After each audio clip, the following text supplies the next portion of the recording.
राज्य सरकार मो मंत्री परिषद जड़े सदस्य स्वास्थ्य एवं परिवार कल्याण मंत्री आमर आईटी मिनिस्टर एवं parliamentary affairs minister doctor Mukesh Mahaling से दिल्ली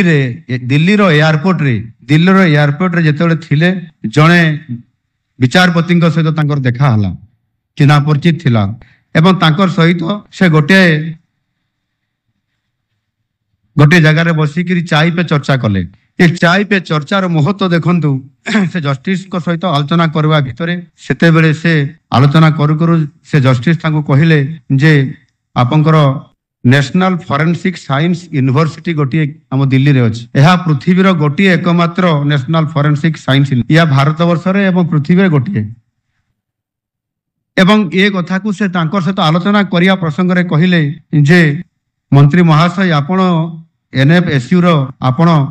यार एक शाखा बा एठी गोटे ताहार कार्यालय आपण ब्रांच ऑफिस कराउ नाहंती ताहा द्वारा आपण बहुत लाभ पाई परिबे एतिकी मात्र कथावार्ता आम मंत्री भारी एक्टिव लोक से संगे संगे ग्रहण करने कथा को एवं ये कथा को संगे संगे से यथास्थान रे कथाटा को पहुंचाई देले। आपण आश्चर्य हेबे आमे गतकाली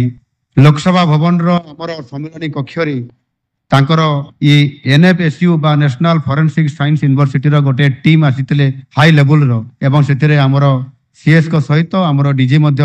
एवं हमर एसीएस भूम आमे समस्त बसिकरी आलोचना करलु। सेतिरे हमर आईटी मिनिस्टर भी थिले मुकेश महालिंग से कथा कहूतिले सेतिरे संगे संगे तांको अनुमोदन करदेले एवं 300 कोटी टका मध्ये हमकु देकी सैंक्शन भी कर दैछन्ते।